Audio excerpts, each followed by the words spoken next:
Hey guys, this is Rosen Steers here, and welcome back to another movie review. And today, I'm gonna be continuing my Fast and Furious reviews leading up to Fast X. And today, this review is going to be on Hobbs and Shaw, or rather, Fast and Furious presents Hobbs and Shaw. But I personally prefer calling it Hobbs and Shaw. So Hobbs and Shaw is the ninth Fast and Furious movies, not the ninth installment, but just the ninth Fast and Furious movie to exist because this is the very first spin-off to Fast and Furious. Although personally, I think Tokyo Drift felt like more like a spin-off, although but technically it actually is canon to Fast and Furious. Well, this one can be argued if it's canon or not. So anyway, but back on topic. So yeah, it came out in the year 2019, aka my favorite year period. Let's see 2025 can top 2019 and is directed by David Leitch, the same director as Atomic Blonde, Deadpool 2, and Bullet Train, and stars Dwayne Johnson, Jason Statham, Vanessa Kirby, Idris Elba, Helen Mirren, Isaac Gonzalez, Eddie Marsan, and Cliff Curtis, etc.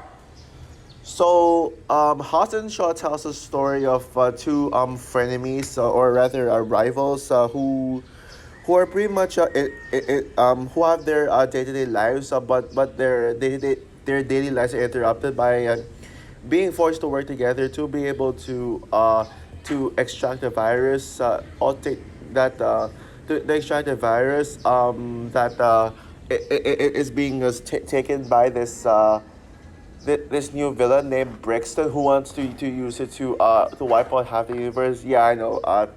Now, it's not what you think though. It's not like Infinity War. It's just well, his motive is very his plan is very similar to Thanos, but not in that extent. So yeah, they're recruited because well, Dwayne Johnson is just recruited because his manager because he's just trustworthy and Shaw's recruited because his sister has a big involvement in this. Sister Hattie Shaw. So yeah, Hobbs, Shaw, and Hattie work together to be able to stop Brixton from threatening humanity. And in this sense as well, we actually get a background of Hobbs' family and that he was actually an outcast. Um, so yeah, Hobbs and Shaw was a movie that, well, like what I said, this is the first spin-off to. Sorry guys for the background noise, but yeah, this is the first spin-off to Fast and Furious, and it's not really connected to Fast and Furious. Although, ever since I first saw this movie, I actually have this theory that it actually takes place between the Fate of Furious and F9, or maybe during the events of F9, because well, we don't see either of them in F9, and the last movie we saw together was Fast 8, and they still remain as frenemies. So, of course, well, you'd expect that they just come around, still continue to bicker each other, despite actually getting to work with each other. So yeah, how do I say this? Oh yeah, okay, I'm lost. But yeah, so I'll admit, when this movie was first announced and the idea of making a spin-off to Hobbs and Shaw, I hated this idea, honestly. I absolutely hated this idea. Like, up to the point where I actually thought that this was going to be the worst Fast and Furious movie. And that trailer but did not impress me whatsoever. I mean, it looked really dumb and unnecessary. It looked like just a cash grab. It looked like just a single-handed cash grab for his franchise, and I was not on board. And maybe I didn't know much about David Leitch at the time. This besides him directing Atomic Blood and Deadpool 2, two films I saw at the time, I was able to see at the time. But I actually did not really realize how much of a capable director he is. Maybe if I knew how good of a director David Leitch actually is, if I gave him more recognition, I would have been okay. Well, let's see how this goes. But either way, yeah, this is like a movie we do not need in this franchise. This sounded like a cash grab, yeah. But I still saw it anyway because action is my favorite genre. So of course I would watch an action movie in theaters. And considering I saw Furious 7 and Fate of the Furious in theaters, I thought why not see this movie in theaters as well. And after seeing this movie in theaters, I was pleasantly surprised, like by how much of a blast it is.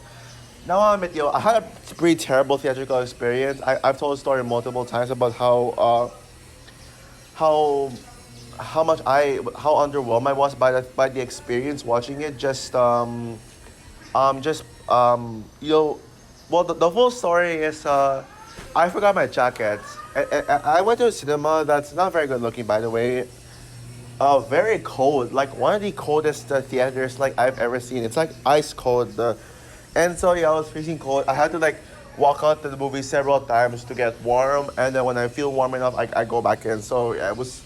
I mean, the movie itself was fun, but yeah, based on space alone. But thankfully, experiences don't really affect my thoughts. So unless if it's a bad scene in theaters because the movie is bad.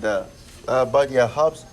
It just was such a surprise by how good it was, and this actually was probably the most times I rewatched Fast and Furious movie. Yeah, out of all the Fast and Furious movie, this is the one I actually came back to the most. This is the one I actually rewatched, and I rewatched a lot of times, and each time it's actually a lot of fun. No, don't get me wrong, it's not a masterpiece or anything.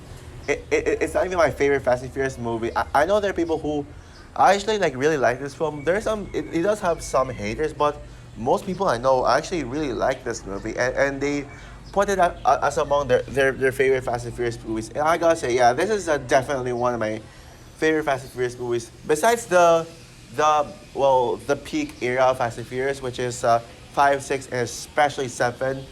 Hobbs and Shaw is actually my favorite one besides these three. No, it's not as good as those three movies I mentioned, but I'd say it's better than the rest. It's better than Fate and Furious, better than F9, better than the first four, and yeah. But yeah, just not as good as the three in the peak era of this franchise. I mean, there's certainly a lot to like about this. Yeah, David Lynch is a really good director. Yeah, he actually is a very stylistic director. Like he actually he's one of those directors who actually has identity, who actually has style to it, and actually has some flavor to him. And yeah, I've seen it before with Atomic Blonde, which honestly I find Atomic Blonde underwhelming nowadays. Like I feel like that movie didn't really age well. It was kind of draggy at times. Like a lot of scenes were boring, and I felt like that James McAvoy twist was unnecessary. Like the fact that the main Charlie Theron's partner was actually a villain. Didn't like that twist. But yeah, it was. I think that David Leitch directed another movie. But whatever. Well, I'm not sure. My favorite movie that David Leitch directed is Deadpool 2. Yeah, Deadpool 2 is better than the first film. I'll review the Deadpool movies before Deadpool 3 comes out next year. It's gonna take a while, but who cares? I can know. I can live with it. But yeah. But David Leitch actually directed two masterpieces. I already mentioned Deadpool 2. That movie's a masterpiece. And also Deadpool 2, no. And the other masterpiece he directed was um, Bullet Train. Oh yeah, also I Miss Nothing. Um, I didn't forget a movie he directed, but although I know that he was involved in the first John Wick movie and Violent Night, yeah. So yeah, this guy is best known for making some kick-ass action movies, and this one and Hospital is certainly no exception. Yeah, this movie is just purely no, purely David Leitch.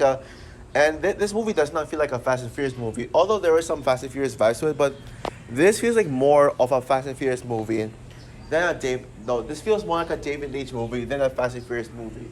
I mean, David Leitch's style is there.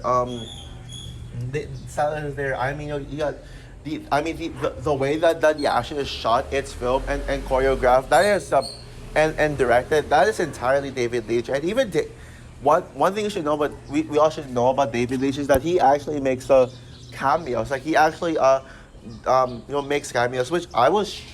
Like, maybe if I know David Leitch so well back then, I would have been surprised by cameos. But I was shocked to see Ryan Reynolds and Kevin Hart in this one. You saw with Deadpool 2 and Bullet Train that they both had cameos. I mean, Deadpool 2 had a Brad Pitt cameo, and Bullet Train had a Ryan Reynolds cameo. Yeah, I know. I know it makes sense. Coincidence, yeah. Um, Brad Pitt and Ryan Reynolds seem to be a really good duo. Sound like a really good duo. I wonder if they actually had a lead film together. I don't know, but if you guys know one where Ryan Reynolds and Brad Pitt had a leading movie together, let me know. But um, Yeah, I heard that David Leitch has a new movie coming out this March 2024. I wonder if it's gonna star either of them, but yeah. I might see that one. I don't remember the title, but wait, let me search it up. But yeah, I think David Leitch has one. Sorry if I'm wait, so. Oh yeah, The Fall Guy, and it stars it's actually starring Ira Taylor Johnson and Ryan Gosling. Yeah, Aaron Taylor Johnson. Yeah, makes sense. It sounds like pure Aaron Taylor Johnson. But yeah. Okay, what else is there? Okay, well, let's talk about the movie itself, not the director. What I like most about Hobbs and Shaw is that it actually feels like its own thing. It doesn't feel reliant on standing on it isn't reliant on the Fast and Furious canon. In this movie, continuity doesn't matter. It's pure just it's just a movie that stands on its own. It doesn't rely on connecting to Fast and Furious, and it's basically just Hobbs and Shaw kicking ass. Like there isn't a lot of car scenes. There isn't a lot of Fast and Furious, and there isn't like a shoehorned message of family. No, I know I like Fast and Furious for family. That's one of the best things, but. For this movie to actually not have the message of family, that's entirely on its own, and I really appreciate that this movie feels like its own thing. But yeah, I still have to refute this. It is a Fast and Furious movie. It's just it's just its own thing, and yeah, its own thing, and yeah, the chemistry between Hobbs and Shaw is perfect. I feel like they clearly took this idea from the fact from how much they both were praised in the Fate of Fears, how they both were entirely praised for their bantering and their chemistry with one another, constantly bickering with one another, like sharing their hatred for each other, but learning to accept that they need to work together. That's pretty much, yeah. That's like basically yeah, taking their banter in Fate of Years and turning it into an entire movie. That's the movie. They're bantering, they're arguing, and their need to learn to work together. It's really there, and it's such a very simple story. The story this actually has one of the better plots of the Fast and Furious franchise. Is it dumb? Yes, it's dumb. Yes, it's dumb, but I really dig it. I mean, you know, it has. I mean, it really embraces its cheesiness, its stupidity, and I like that. I mean, if a story can praise it, can feel self-aware from its stupidity, then I take it. Then it works for me. Even because you know not all. It's really hard to write a good modern Hollywood blockbuster plot nowadays. So it's not hard to forgive a bad script if the movie is self-aware, and this movie is the definition of self-aware. There's a reason why Sean Chandler says that this is the biggest Taco Bell, the best Taco Bell movie. This movie is like a junk food. It's not good for you. It's not well made, but you just want to enjoy it as a junk movie, or yeah, junk movie as in like junk food as a movie. Yeah. But of course, the highlight of this movie is definitely the action. I mean, just one of them. Yeah. The action scenes is absolutely incredible. Yeah. Most of the action in this movie is just it's just really energetic. There's so much energy to it, and again, they feel like normal action scenes. Yeah, but I mean, they don't feel like you know action that you normally see in Fast and Furious. It's just regular, you know, chase scenes, regular. Well, there is a car versus the motorcycle chase scene. And then, but most of the time, it's just hand-to-hand beatings and chase scenes. It doesn't scream Fast and Furious, but that's a kind of a good thing that they're able to stand on their own and stand on their own. But and I mean, the action like really keeps the ridiculousness and the cheesiness of the Fast and Furious movies. Although yes, not the cheesiness, definitely not nowhere near as absurd as you know, Fast Seven through like you know the rest. I would say this was though on the level of cheesiness of of the sixth film, Fast and Furious Six. And yeah, really enjoyed the action. I can't really decide what my favorite action scene is. Probably the one in Ukraine. Yeah, probably Ukraine. And yes, people, this movie takes place in Ukraine. I like that. movie takes place in a country that's just so poor right now that you feel bad for, and literally Ukraine is bombed in this movie, like not really bombed but just explosions. But okay, I don't want to I don't want to make fun of Ukraine versus Russia, so please don't call me out for it. Like it was just kind of a joke, but whatever. um yeah, I really enjoyed that action scene, probably my favorite.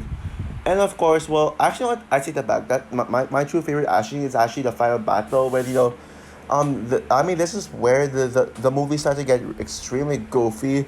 Like you get the Samoan battle. I'll talk about the that scene with Dwayne Johnson and the Samoans later, but um that action scene is intense. Like it goes all. It's literally an all out war. Um, in the end, with like all the Dwayne with Hobbs and his family are literally facing off against the mercenaries, and we get this hand to hand battle. We get a truck chase with a helicopter and truck chase scene just to stop well, it's hard to describe. And then the final battle, we actually get a face to face and and then it closes down with a face to face fight between Hobbs and Shaw versus Brixton. And yeah, really good action scene. But surprisingly enough, my favorite scene in the film is not an action scene. Actually, I have two favorite scenes in the movie, but they're not action scene. Among my favorite scenes was when the trio, the three main characters go to Shaw's girlfriend house, and Shaw's girlfriend is played by Asa Gonzalez. And I gotta say, y'all, Shaw's girlfriend is actually might be the hottest character in this franchise. Although she was never really among my favorite characters. I'll explain why later. But yeah, Shaw's girlfriend is the hottest Fast and Furious character. I don't care. I don't care. As hot, well, maybe like alongside Gisela, cause Gisela was also just as hot as Shaw's girlfriend, whatever her name is. I don't remember her name, but I think it's Margarita. Like, based on what I saw in the subtitles. But I mean, I don't know. Well, we'll see. Maybe, hopefully, she returns in the future.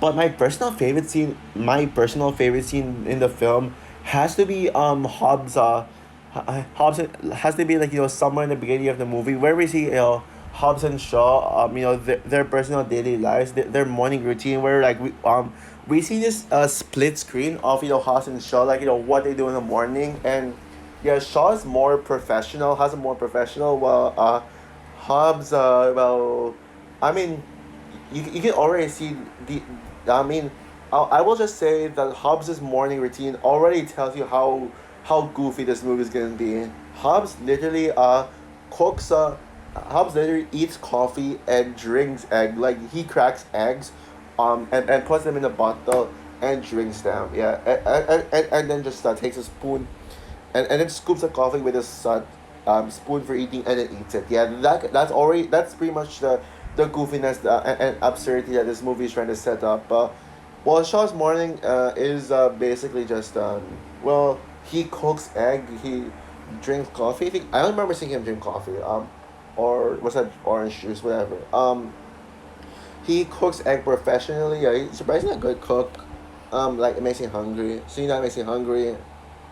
And then he has like really good song in the background, like dun, dun, and yeah and of course, well, we also got that scene with Hobbs and Shaw insulting each other like 10 minutes into the movie, where like, well, they're both like, no effing way, and yes, f bomb in this movie, like.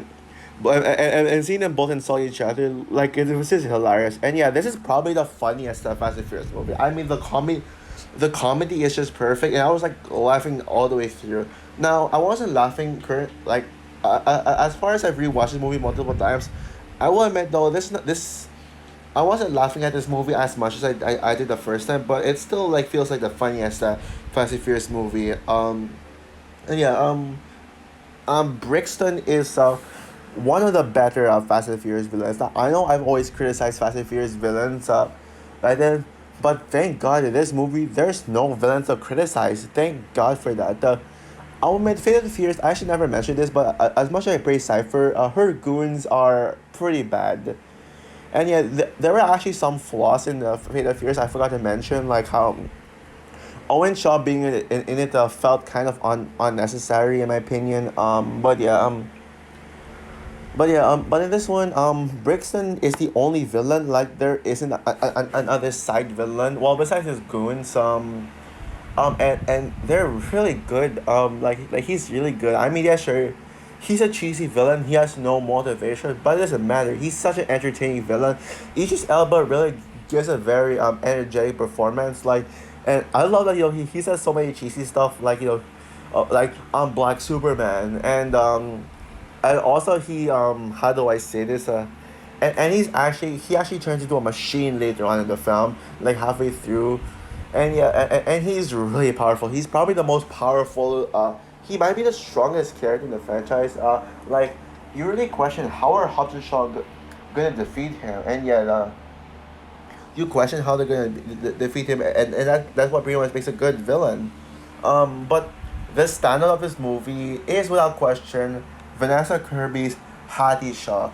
Wow, I mean, I love Vanessa Kirby. I'm a huge fan of her, so it's no surprise that she really stole the show here, and she's actually one of my favorite Fast and Furious characters. I would say she's actually my third favorite Fast and Furious character, right behind Giselle and Letty. And yeah, she's better than Mia.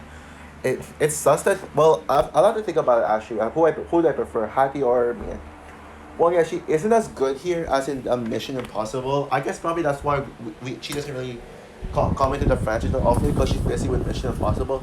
Hopefully, we see her in Fast X Part 2 and Fast X Part 3. I know she's not going to be in the Fast and Furious movie I'm about to watch in theaters in Part 1, but 2 and 3, at least one of them, hopefully we get to see her come back. We really need her back in this franchise. And yeah, I think she's just she just steals the show. Everything she just steals the show. I don't know like how to explain it, but she just really steals the show here. Like, yeah, she's amazing. Now, yes, I do have a few flaws in the movie. Honestly, okay, well, here are my flaws.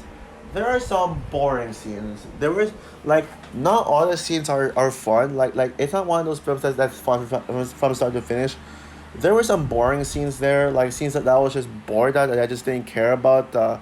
It was that like scenes that were just like it felt like it was just there, but yeah. I mean, I don't know what it is, but I mean, there are some scenes that felt slow. Like I like that the movie tries to slow down, but it doesn't have a good plot, so I can't really forgive it. I can't really give that a pass. It's well, but again, I'm not considering a bad, quote unquote bad plot a flaw in this movie. But yeah. What else is there? Oh yeah, Shaw's girlfriend as well. Yes, I praise her for being the hottest Fast and Furious character ever, but I feel like she only was in this movie for about 2 minutes.